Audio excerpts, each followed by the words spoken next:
এই কি হয়েছে? এত ঘন ঘন ফোন দিতেছস কেন? Shipu, I am pregnant. কি? প্রেগনেন্ট? কিসের প্রেগনেন্ট? কেমনে হইলো? আশ্চর্য, কিভাবে হলো মানে?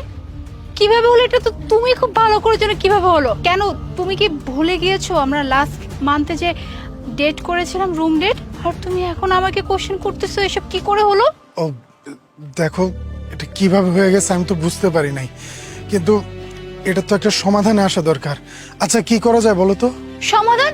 এটার আবার সমাধান কি? এটার সমাধান একটাই, বিয়ে। শিবু, তুমি আমাকে বিয়ে করে ফেলবে, দ্যাটস ইট। তাহলে সব সমস্যার সমাধান হয়ে গেল। আর এখানে ভাবার কি আছে? তুমি আমাকে ভালোবাসো, আমি তোমাকে ভালোবাসি, ব্যাস আমাদের খুব সুন্দর একটা সংসার হবে। কি বিয়ে? এই সময় আমি কিভাবে বিয়ে করব? এখন পর্যন্ত আমি লেখাপড়া শেষ করি নাই, আমি কোনো জব করি না, আমি নিজে বাবার হোটেলে বসে বসে খাচ্ছি, আর আমি নিজেই বসে বসে বাবারটা খাচ্ছি। আর এই সময় আমি তোমাকে বিয়ে করে নিয়ে যাব, আর এটা আমার বাবা মানবে? কখনো মানবে না। সো বিয়ে করা আমার পক্ষে সম্ভব না। কি বলছো তুমি? মানে তুমি এখন এক্সকিউজ দেখাচ্ছ যে তুমি পড়াশোনা করতেছো, তোমার কাছে জব নাই। দেখো শিপু, এক্সকিউজের কোনো দরকার নাই। বিয়েটা করে ফেললে কোনো সমস্যা নাই। আর রিজিক তো আল্লাহর হাতে।